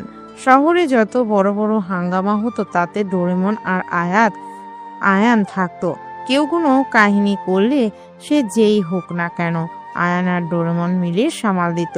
কিন্তু এভাবে তারা শহরে কালার হতে শুরু করে। অনেক মানুষ তাদের মারার জন্য ব্যাকুল হয়ে উঠল। রাজিন ভাইয়ের সাথে কাজ করতো রোমান ভাই রাজিন ভাইয়ের সাথে মানে তার বরাবরে ছিল। তারা আলাদা কাজ করত, কিন্তু কেউ কারো পথে আসতো না। কোনো এক ঝড়ের রাতে আয়ান আরোহীর বাসায় যায়। সেদিন তার বাসায় কেউই ছিল না। আয়ানকে দেখে আরোহী অবাক হয়ে যায়। আর এদিকে আয়ান ভিজা শরীরে দাঁড়িয়ে আছে। আরোহী তাকে ভিতরে নিয়ে যায়। সারা বাড়ি অন্ধকার। আয়ানের কেমন জানি আকর্ষণ লাগছিল। সে যেন নিজেকে কন্ট্রোল করতে পারছিল না। সে আরোহীকে কোলে তুলে নেয়। আরোহী কিচ্ছু বলে না, কারণ ভালোবাসার মানুষের হাতে নিজেকে বিসর্জন দেওয়াই যায়, আরও যদি সে বিশ্বাসযোগ্য হয়। যদিও ভালোবাসার আরেক নাম বিশ্বাস। সে আরোহীকে বিছানায় নিয়ে যায়। আরোহীর ঠোঁটে করুণ সুখ খুঁজতে থাকে। সেখানেই তার সুখ খুঁজে নেয়। সময় পার হতে থাকে, আর তারা একে অপরের মাঝে গভীরভাবে জড়িয়ে যেতে থাকে। একটা সময় আয়ান ক্লান্ত হয়ে বিছানায় লুটিয়ে পড়ে, কিন্তু কিছুক্ষণের মাঝেই আয়ান সর্বোচ্চ শখ হয়ে যায়। সে আরোহীর দিকে তাকায়। তার মানে কি? আমি কি দেখছি এটা? আয়ান যেন নিজেকে বিশ্বাসই করতে পারছে না। আরোহীর সাথে শারীরিক সম্পর্ক শেষ হওয়ার পরে বুঝতে পারি সে দর্শিতা না। আমি মনে মনে আফসোস করতে থাকলাম, আজ যা হলো তা ঠিক হলো না। আফসোস হচ্ছে আরোহীকে নিয়ে যাচ্ছি কোলে করে, সে অনেকটাই অবাক যে আমরা কোথায় যাচ্ছি। আমি তাকে নিয়ে বাইকে বসি, সে পিছনে আমি সামনে। আমরা আমাদের বাসার সামনে এসে নামি। সে অনেকটাই অবাক, আরোহী এই পৃথিবীতে কেউ নেই, তাই তাকে আমার বাসায় নিয়ে এসেছি। মাকে দেখিয়ে বলা হলো যে আরোহী আজ থেকে এই বাসায় বউ। আমরা আর দেরি করিনি, সেই দিনই বিয়ে করে নেই। আমাদের জীবন সুখেই যাচ্ছিল। আপু আর রাজিন ভাইয়ার ও বিয়ে হয়ে যায়, কিন্তু আপু আমাদের এখানে থাকতো। রাজিন ভাইয়াও আমাকে মনেস্টার বানানোর মিশনে ব্যস্ত। আমি আমার মতো কাজ করছি। দিন যত যাচ্ছে আমি তত দক্ষ হচ্ছি। আমার আর আফনানের শত্রু বাড়তে থাকে শহরে। আয়ান আর ডোরেমন এর নামে কাঁপতো পুরো শহর। তাদের বিভিন্ন দিক দিয়ে অনেকে ক্ষতি করতে চাচ্ছিল। এমনভাবে 1 বছর পার হয়ে যায়। আরোহীর বাচ্চা হয়, নাম হয় আনহা। আনার বয়স যখন 6 মাস, তখন হঠাৎ আয়ানের নাম্বারে একটা কল আসে। আয়ান কল রিসিভ করতেই অপর পাশ থেকে বলা শুরু হয়, কিরে আয়ান, তুই নাকি মনষ্ট হয়ে গেছিস? কে? আমি যেই হোক তোকে অনেক সাবধান করেছিলাম, কিন্তু তুই ভুল ছিলি। আয়ান, আমার কথা না শুনে বড় ভুল করলি। কে তুই? আমি কে এটা জানার চেয়ে এখন এটা জেনে রাখ, তোর বাচ্চা আরেক জায়গায় আছে আর তোর বউ আরেক জায়গায় আছে। কি? কাকে বাঁচাবি এখন? এই কে তুই বলবি? জায়গায় মেসেজ করে দিচ্ছি, কাকে বাঁচাবি দেখ। আয়ান মেসেজটা দেখেই ডোরিমনকে ফোন দেয়। আয়ান বাচ্চার কাছে যাচ্ছে আর ডোরিমন যাচ্ছে আরোহী আর আয়েশার কাছে। আয়ান ঠিকানা অনুযায়ী সেই জায়গায় গিয়ে দেখে অনেক লোক। সে রাগে ফুটে ওঠে, গিয়ে রড দিয়ে সবাইকে মারতে থাকে। 30 জনের মতো মানুষকে একাই মারলো। কিছুক্ষণের মাঝেই সে তার মেয়েকে নিয়ে বের হয়। মেয়েকে বাসায় রেখে সে যায় আরেক জায়গায়। তার ধারণা অনুযায়ী ডোরিমন এতক্ষণে সব শেষ করে দিয়েছে, কিন্তু সেখানে গিয়ে আয়ান জীবনের সবচেয়ে বড় শক খায়। সেখানে এক জায়গায় ডোরিমন পড়ে আছে আর কাছেই পড়ে আছে আরোহীর লাশ। এটা দেখে আয়ানের বুক কেঁপে ওঠে। সে কি চিৎকার করে কেঁদে ওঠে। সে জলদি আরোহীর কাছে যায়। এর মানে তাকে ধর্ষণ করা হয়েছে। আয়ান তাকে বুকে জড়িয়ে ধরে কাঁদতে থাকে। আরোহী বলে আর কান্নায় থামায় না, নিজেই না সেই কিছুই তো সে বিশ্বাস করতে পারছে না যে তার আরোহী আর নেই। এমনকি যাওয়ার আগে সে কিছুই বলেও যেতে পারেনি আয়ানকে। শেষ কথা হিসেবে আয়ানকে কিছুই বলতে পারলো না তাকে। আরোহী আয়ানের বুকে থাকা অবস্থাতেই পাশে ডোরিমনের ডাক শুনতে পায়। সে এখনো বেঁচে আছে। আয়ান তাকে নিয়ে রাস্তায় আসে, গাড়িতে করে হাসপাতালে এনে আবার সেখানে যায়। ডোরিমন অপারেশন চলতেছে আর এদিকে আরোহীর কাছে বসে আছে, কেঁদেই যাচ্ছে। শুধু বলতেছে, ও আরোহী গো, কথা বলো একটু। এই মনস্টার হওয়ার চক্করে যে আমি ভুলেই গেছিলাম তোমায় আরোহী। সময় দিতাম না, ভালোবাসতাম না, তাই বলে এভাবে চলে যাবে তুমি?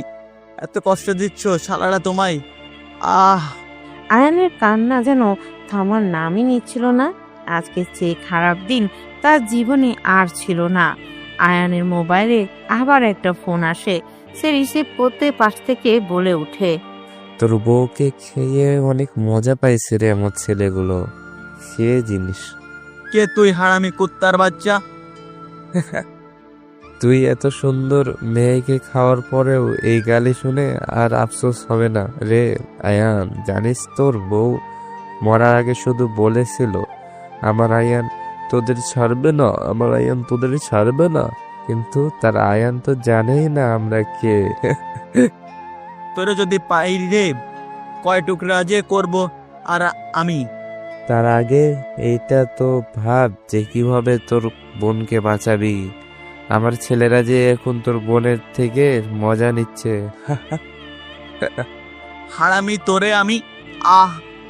কিভাবে বাঁচাবি বাচ্চা? আয়ান বাঁচা। ফোন কেটে যায়। আয়ান কাঁদতে কাঁদতে শেষ কিভাবে বাঁচবে সে এখন তার বোনকে। আমার সামনে আরোহীর লাশ। এই লাশ নিয়ে আফসোস করার সময়ও পাচ্ছি না।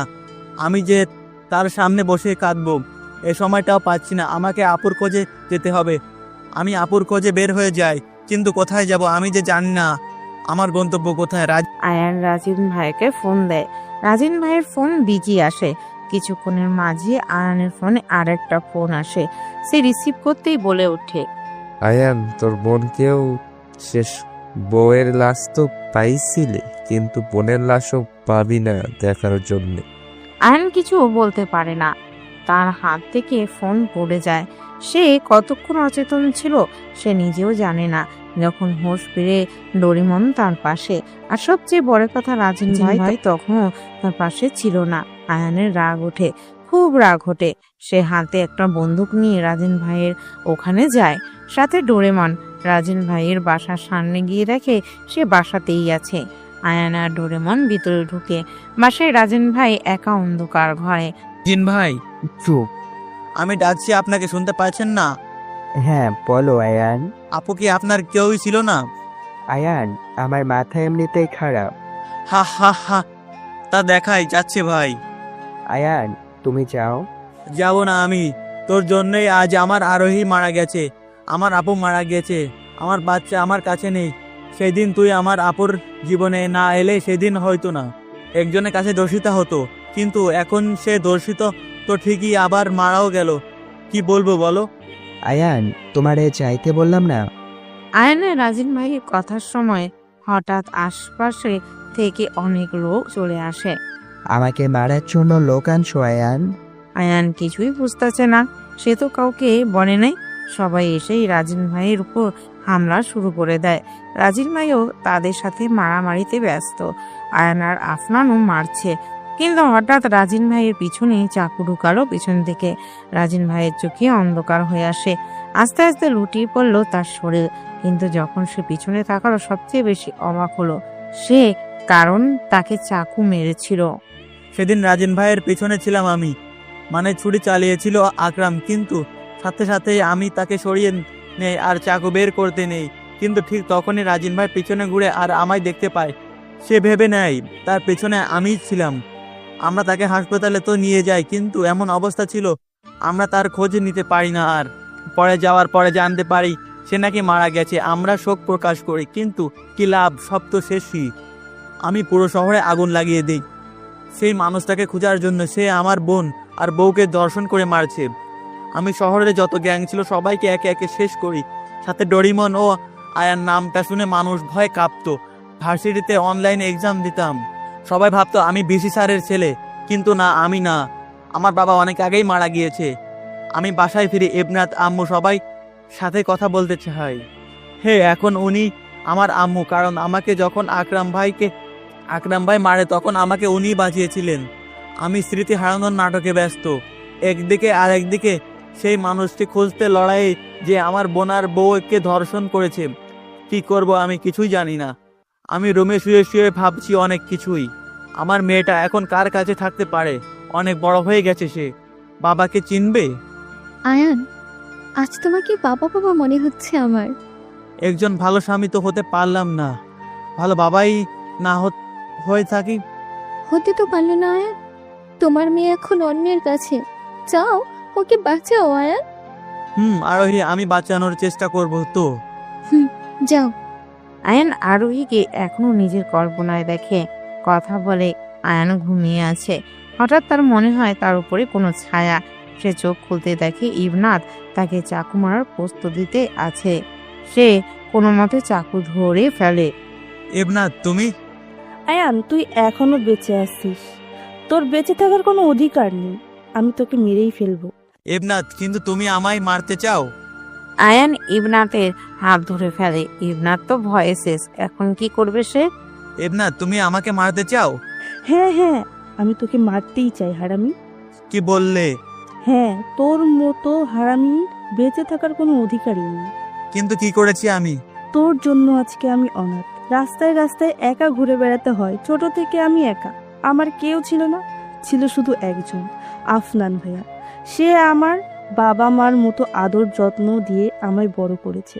সে অনেক আদর করতো আমায়। সে রাজিন ভাই এর গ্যাংয়ের এক কাজ করত, কিন্তু যখন সে তোর কাছে থাকা শুরু করলো তখন থেকে আমায় ভুলে যাওয়াও শুরু করলো। আমার সাথে ঠিক মতো কথা বলতো না, আমাকে সময় দিত না, এমনকি আমি যে তার বোন এটা তো মনে হয় তার খেয়ালই ছিল না। তোর ডোরেমন হয়ে গেল, আসলে তোর ডোরেমন না তো, তোর পোষা কুকুর হয়ে গিয়েছিল। এর বিনিময়ে সে কি পায়? কি তার প্রাপ্য ছিল? মৃত্যু। তার লাশ আসে আমার বাসায়। বাহ, কি ভালোবাসা, তাই না? এটাই দুনিয়া। ও তোর জন্য এত কিছু করলো, কিন্তু তুই হারামি তো তার মৃত্যুর দিনও তার কাছে এলি না। কি বলবো তোকে? কি বললে তুমি? আফনান মারা গেছে? তো কি আজ ওর মৃত্যুর 5 বছর পরে তুমি বলতেছো মারা গেছে নাকি? কি 5 বছর? হ্যাঁ। কিভাবে সম্ভব? সে তো 2 বছর আগেও আমার সাথে ছিল। একদিন আমার পিছনে চাকু ঢুকিয়ে চলে যায় সে। আয়ান, ভুলভাল কথা অন্য কাউকে শোনাস, আমাকে না। না না, আমি ভুলভাল বকছি না। তা বোঝাই যাচ্ছে। আমাকে আফনানের ডেথ সার্টিফিকেট দেখতে পারবে? পারবো। এরপর ইবনাথ সব প্রমাণ দেয় আয়ানকে। আয়ানের মাথায় কিছুই আসছে না। এটা কিভাবে সম্ভব? যে মারা গিয়েছিল সে কিভাবে এগুলো করবে? সে কিভাবে আমার সাথে থাকবে? আপনানকে সেই দিনই মারা হয় যেই দিন আরোহীকে আর আয়েশাকে মারা হয়। তার মানে সেই দিন যাকে হসপিটালে ভর্তি করিয়েছিল সে আফনান না, না তাকে হাসপাতালে মেরে ফেলা হয়। কিছুই বুঝতেছে না আয়ান। তার মা এসে জিজ্ঞাসা করলে সে খুলে বলে সব, আর তাকে ধন্যবাদও জানায় তাকে এতদিন আগলে রাখার জন্য। আজ আয়ান অনেক বড় একটা সত্য জেনে যায়। যেখানে আমরা বন্ধুত্ব বোঝাতে ডোরেমনের উদাহরণ দেই, সেখানে সে প্রমাণ পেয়ে গেল যে তার বন্ধু প্রতারক না। আয়ান ডোরেমনের কবরের সামনে বসে কাঁদছে, অনেক কাঁদছে। সে বিশ্বাসই করতে পারছে না ডোরেমন আর তাদের মাঝে নেই। আয়ান সেখানে বসে কাঁদছে আর ভাবছে কি করা যায়, কে হতে পারে এই খুনি। হঠাৎ তার মাথায় এক বুদ্ধি আসে। 2 দিন পরে আয়ান একটা ভার্সিটিতে যায়। সকাল 7টা, অনেক রুম ঘোরে। হঠাৎ একটা রুম থেকে একটা মেয়ের কান্নার আওয়াজ শুনতে পায়। আয়ান রুমের দরজা ধাক্কা দিতেই ভিতরে দেখে স্যার ছাত্রীর উপর নির্যাতন করছে। আয়ানকে দেখে স্যার চেঁচিয়ে উঠে কে বলে। আয়ান ভিতরে যায়, একটা চেয়ার নিয়ে বসে। ততক্ষণে মেয়েটি নিজের জামা ঠিক করে নেয় আর সেখান থেকে পালানোর প্রস্তুতি নেয়। সে পালিয়েও যায়। ওই তুই কেবে? এত সাহস আমার এখানে এসে এমন ভাব নিচ্ছিস? অর্ধেক নাম বলবো না, পুরো নাম বলো আমার। পুরো নাম বল, যাতে সহজে কাজ হয়। আয়াত মুত্তাসির আয়ান। নামটা শুনে স্যার 2 কদম পিছিয়ে যায়। সে জলদি এসে আয়ানের পায়ে পড়ে যায় আর কাঁদতে থাকে। ভাই মাফ করে দেন ভাই, প্লিজ, আর জীবনে এমন হবে না। আয়ান তাকে উঠায় আর বলে নেক্সট যাতে এমন না করে। স্যার চলে যায়। 10টার সময় হঠাৎ স্যারের বাসার সামনে কিছু লোক আসে। স্যার দরজা খুলতে স্যারের উপর হামলা করতে যায়। তখনই পিছন থেকে একজন বলে ওঠে, কিরে, আমার সহ মারবি নাকি? আমায় ছাড়া। কণ্ঠটা শুনেই পিছনে তাকায় আর তারা এত অবাক হয় যা বলার বাইরে, কারণ আয়ান বসেছিল সেখানে। তারা পালাতে নেয় কিন্তু আয়ান দৌড়ে ধরে নেয় তাদের। তো তোরাই মনস্টার গ্রুপের লোক, তাই না? ভাই মাফ করে দেন প্লিজ। বস নাম বল, তোদের ছেড়ে দিব। ভাই এটা পারবো না, মরে গেলেও। বলবি না? এমন সময় সামনের একজন ফোন আসে। আয়ান তার পকেট থেকে ফোন নেয়। সে তো বের করতেই যা দেখে তা দেখার জন্য সে মোটেও প্রস্তুত ছিল না। সে 2 কদম পিছিয়ে যায় আর ভাবতে থাকে এটা কিভাবে সম্ভব। আয়ান মোবাইল বের করে দেখে সেখানে রাজিন ভাই নামে সেভ করা নাম্বার। তার মানে এই মনস্টার নামে রাজিন ভাই চলতেছে। হঠাৎ তার খেয়াল হয় এর মানে আমার মেয়েও তার কাছে। আয়ান ফোন আরেকজনকে দিয়ে ধরে কথা বলায়। সে কথা বলে, স্যারের লাশ সে সেখানে নিয়ে যেতে বলে। আমি তোদের বলি আমাকে লাশ বানিয়ে দিয়ে যেতে। তারা আমাকে নিয়ে যাচ্ছে। আমি তাদের আস্তানায় ঢুকি, সেখানে ঢুকে দেখি 2 জন বসে আছে। আমাকে দেখে তারা এখনো একজন সামনে গেছে, তাকে জিজ্ঞেস করে, তারপর সে পিছনে আসে। আমি তাদের হাত থেকে নিজেকে ছাড়িয়ে নিয়ে সামনের দিকে যেতেই জীবনের সবচেয়ে বড় শখ খাই। আমি কি দেখতেছি? সেখানে লোক 2 জন, একজন ছিল কাজিন ভাই আর দ্বিতীয়জন আর কেউই নয়, আমার আপু আয়েশা। আমার দুনিয়া পাল্টে যায় মুহূর্তের মাঝে। এর মানে আপু। তারা আমাকে দেখে শক্ট হয়ে যায়, কিন্তু মুহূর্তের মাঝে নিজেকে গুছিয়ে নেই আপু। কি রায়ান, ধরিয়ে ফেললি আমায়? আপু, এইসব কিছুর পিছনে তুই ছিলি? বাচ্চা ভাইটা আমার।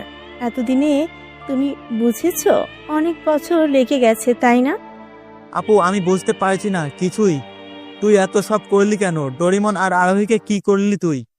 হ্যাঁ রে আয়ান ভাই আমার, আমি সব করিয়েছি।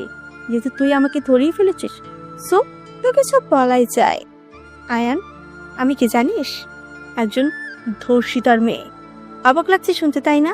কিন্তু এটাই সত্য। আমার মা একজন ধর্ষিতা। আমি তোর আপন বোন না রে আয়ান। তোর বাবা ধর্ষণ করেছিল আমার মাকে, আর তারই ফলস্বরূপ আমার জন্ম। আমি জানতাম না এত সব, কিন্তু আমি বাবার ডায়েরিতে সব পাই।